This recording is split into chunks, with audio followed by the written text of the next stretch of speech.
Hello students, আমি আবির এবং আচার্যর আজকের ক্লাসে আমরা দশম শ্রেণীর ইতিহাস বিষয়ের দ্বিতীয় অধ্যায় সংস্কার বৈশিষ্ট্য ও পর্যালোচনা থেকে বেশ কিছু গুরুত্বপূর্ণ সম্ভাব্য প্রশ্ন উত্তর নিয়ে আলোচনা করব।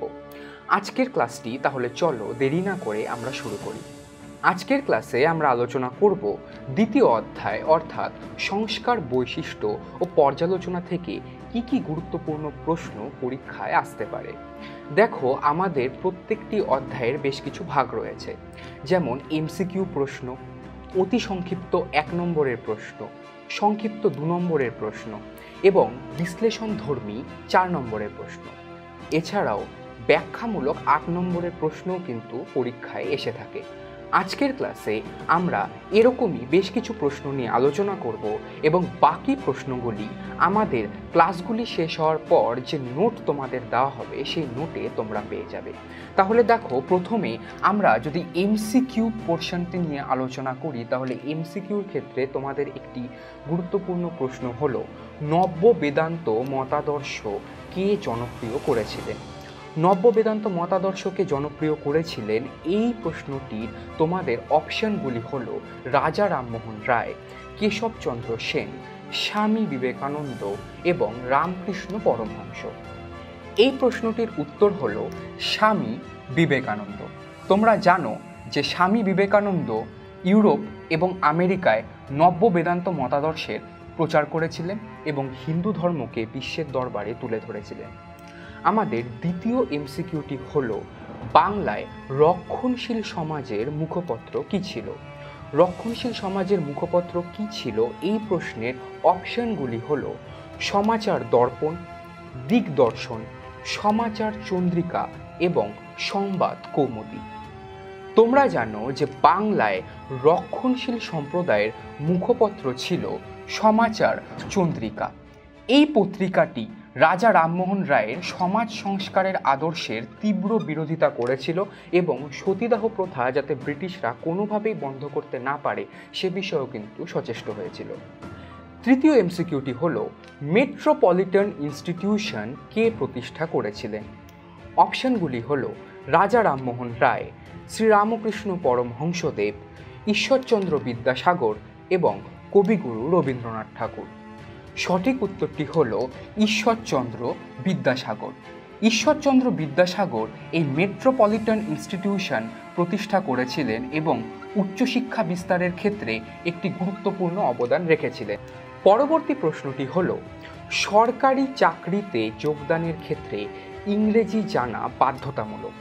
এই নীতিটি ভারতবর্ষে কোন গভর্নর জেনারেল ঘোষণা করেছিলেন? তোমাদের অপশনগুলি হলো governor general Warren Hastings, Lord Cornwallis, Lord Hardinge এবং লর্ড বেন্টিঙ্ক। সঠিক উত্তরটি হলো লর্ড হার্ডিঞ্জ। লর্ড হার্ডিঞ্জ ঘোষণা করেছিলেন যে ভারতবর্ষে যদি ভারতীয়রা সরকারি চাকরি পেতে চায় তাহলে তাদের ইংরেজি ভাষা অবশ্যই জানতে হবে এবং ইংরেজি ভাষা জানা ব্যক্তিরাই সরকারি চাকরির ক্ষেত্রে অগ্রাধিকার পাবে। আমাদের পরবর্তী প্রশ্ন হলো নববিধান ব্রাহ্ম সমাজ কে প্রতিষ্ঠা করেছিলেন? তোমাদের অপশনগুলি হলো রাজা রামমোহন রায়, শ্রীরামকৃষ্ণ পরমহংস দেব, দেবেন্দ্রনাথ ঠাকুর এবং কেশবচন্দ্র সেন। তোমাদের সঠিক উত্তরটি হলো কেশবচন্দ্র সেন। তোমরা জানো কেশবচন্দ্র সেন এবং দেবেন্দ্রনাথ ঠাকুরের মধ্যে যখন বিরোধ বাধে তখন কেশবচন্দ্র সেন আদি ব্রাহ্ম সমাজ থেকে বেরিয়ে যান এবং ভারতবর্ষীয় ব্রাহ্ম সমাজের প্রতিষ্ঠা করেন। কিন্তু পরবর্তীকালে ভারতবর্ষীয় ব্রাহ্ম সমাজেও যখন বিরোধ শুরু হয় তখন কেশবচন্দ্র সেন নববিধান ব্রাহ্ম সমাজের প্রতিষ্ঠা করেছিলেন। আমরা এরপর অতি সংক্ষিপ্ত কিছু প্রশ্ন উত্তর নিয়ে আলোচনা করব। যেরকম প্রথম একটি গুরুত্বপূর্ণ প্রশ্ন হলো নব্য বৈষ্ণব আন্দোলনের জনক কে ছিলেন? আমরা জানি নব্য বৈষ্ণব আন্দোলনের জনক ছিলেন বিজয়কৃষ্ণ গোস্বামী। বিজয়কৃষ্ণ গোস্বামী পূর্ববঙ্গে ধর্ম সংস্কার আন্দোলনের ক্ষেত্রে একটি গুরুত্বপূর্ণ ভূমিকা পালন করেছিলেন। তো বিজয়কৃষ্ণ গোস্বামী নব্য বৈষ্ণব আন্দোলনের নেতৃত্ব দিয়েছিলেন। দ্বিতীয় প্রশ্নটি হলো ইন্ডিয়ান মিরর এই সংবাদপত্রটি কে প্রকাশ করতেন? দেখো, এই অধ্যায় থেকে কিন্তু আমাদের বিভিন্ন সংবাদপত্র এবং তাদের সম্পাদকের বিষয়ে জেনে নিতে হবে। ইন্ডিয়ান মিরর এই সংবাদপত্রটি সম্পাদনা করতেন আর কেউ নন, ব্রাহ্ম সমাজের একজন গুরুত্বপূর্ণ সদস্য কেশব চন্দ্র সেন। আমাদের তৃতীয় প্রশ্নটি হল, কলকাতা বিশ্ববিদ্যালয় কার সুপারিশে গঠিত হয়েছিল? আমরা জানি কলকাতা বিশ্ববিদ্যালয়, বম্বে বিশ্ববিদ্যালয় এবং মাদ্রাজ বিশ্ববিদ্যালয় গঠিত হয়েছিল চার্লস উডের সুপারিশে। চার্লস উডের সুপারিশে। চার্লস উডের সুপারিশ এটি উডের ডেসপ্যাচ নামেও পরিচিত এবং উডের ডেসপ্যাচকে ভারতবর্ষে পাশ্চাত্য শিক্ষা বিস্তারের ক্ষেত্রে ম্যাগনা কার্টা বা মহাসনদ বলা হয়।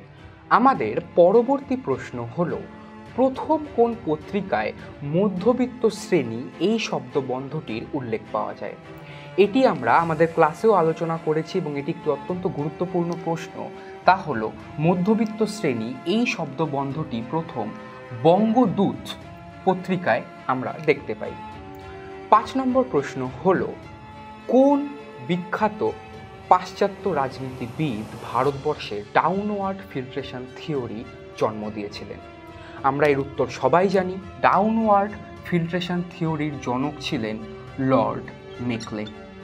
Thomas Babington Macaulay governor general lord William বেন্টিংয়ের আইন সচিব ছিলেন এবং পরবর্তীতে lord Macaulay downward filtration theory নামে একটি তত্ত্ব দেন, যার পরিপ্রেক্ষিতে ভারতবর্ষে পাশ্চাত্য শিক্ষা বিস্তারের ক্ষেত্রে অনেকটাই অগ্রগতি হয়েছিল।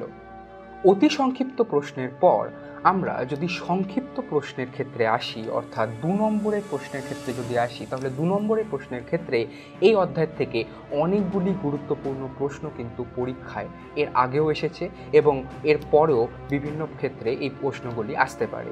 প্রথম প্রশ্ন যদি আমরা এখানে দেখতে পাই, তা হলো শ্রীরামপুর ত্রয়ী নামে কারা পরিচিত?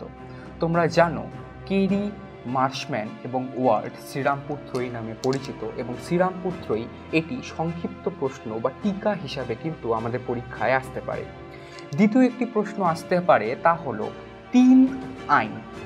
এটিও টিকার আকারে আসতে পারে। আমরা জানি যে কেশবচন্দ্র সেনের আন্দোলনের ফলে ব্রিটিশ সরকার 3 আইন পাশ করেছিল, যার ফলে বাল্যবিবাহ এবং বহুবিবাহ নিষিদ্ধ হয়েছিল এবং অসবর্ণ বিবাহ আইনসিদ্ধ হয়েছিল। এরপর যদি আমরা বিশ্লেষণধর্মী প্রশ্নোত্তর অর্থাৎ 4 নম্বরের প্রশ্নোত্তর নিয়ে আলোচনা করি, তাহলে 4 নম্বরের প্রশ্নোত্তরের ক্ষেত্রে আমাদের বেশিরভাগই টিকা বা বিভিন্ন মনীষীদের বিভিন্ন সংস্কারমূলক কার্যকলাপ সম্পর্কে পড়তে হবে। যেমন পাশ্চাত্য শিক্ষা বিস্তারের ক্ষেত্রে রাধাকান্ত দেবের কী অবদান ছিল? রাধাকান্ত দেব একজন রক্ষণশীল নেতা ছিলেন এবং তিনি পাশ্চাত্য শিক্ষা বিস্তারের ক্ষেত্রে গুরুত্বপূর্ণ ভূমিকা গ্রহণ করেছিলেন। এছাড়াও 4 নম্বরের প্রশ্নের ক্ষেত্রে শ্রীরামকৃষ্ণ পরমহংসদেব এটিও টিকার আকারে আসতে পারে, বা শ্রীরামকৃষ্ণ পরমহংসদেবের সর্বধর্ম সমন্বয়ের আদর্শ এই হিসাবেও কোশ্চেনটি আসতে পারে। এরপর যদি আমরা ব্যাখ্যামূলক প্রশ্ন অর্থাৎ 8 নম্বরের প্রশ্নের ক্ষেত্রে দেখি, তাহলে এই বড় প্রশ্নের ক্ষেত্রে আমাদের অনেকগুলি গুরুত্বপূর্ণ কোশ্চেন কিন্তু এই অধ্যায় থেকে চলে এসেছে। তাদের মধ্যে অন্যতম গুরুত্বপূর্ণ একটি প্রশ্ন হলো প্রাচ্য পাশ্চাত্য দ্বন্দ্ব। আমরা প্রাচ্য পাশ্চাত্য দ্বন্দ্বের বিষয়ে অলরেডি জেনেছি। ভারতবর্ষে পাশ্চাত্য শিক্ষা বিস্তার হবে না প্রাচ্যবাদী শিক্ষা বিস্তার হবে, এই নিয়ে সে সময় যে শিক্ষামহল দ্বিধা বিভক্ত হয়েছিল সেটি প্রাচ্য পাশ্চাত্য দ্বন্দ্ব। এছাড়াও আরেকটি গুরুত্বপূর্ণ প্রশ্ন এখানে বড় প্রশ্ন অর্থাৎ 8 নম্বরের প্রশ্নে আসতে পারে, তা হলো উডের ডেসপ্যাচ। উডের ডেসপ্যাচ এটি একটি অত্যন্ত গুরুত্বপূর্ণ প্রশ্ন এবং এই প্রশ্নটি এর আগে বহুবার পরীক্ষায় এসেছে। এছাড়াও এই অধ্যায়ের থেকে 8 নম্বরের ব্যাখ্যামূলক প্রশ্নের ক্ষেত্রে বিভিন্ন সমাজ সংস্কারকদের বিভিন্ন কার্যকলাপ, যেমন রাজা রামমোহন রায় বা ঈশ্বরচন্দ্র বিদ্যাসাগর বা স্বামী বিবেকানন্দ, এদের সম্পর্কেও কিন্তু বড় প্রশ্ন আসতে পারে। তো আমি এখানে রাজা রামমোহন রায়ের কথা বললাম, কিন্তু ঈশ্বরচন্দ্র বিদ্যাসাগর বা কেশবচন্দ্র সেন এরকম বিভিন্ন সমাজ সংস্কারকের কার্যকলাপ সম্পর্কে কিন্তু 8 নম্বরের বড় প্রশ্ন অর্থাৎ ব্যাখ্যামূলক প্রশ্ন এই অধ্যায় থেকে হতে পারে এবং যেগুলি প্রত্যেকটি ভীষণ গুরুত্বপূর্ণ।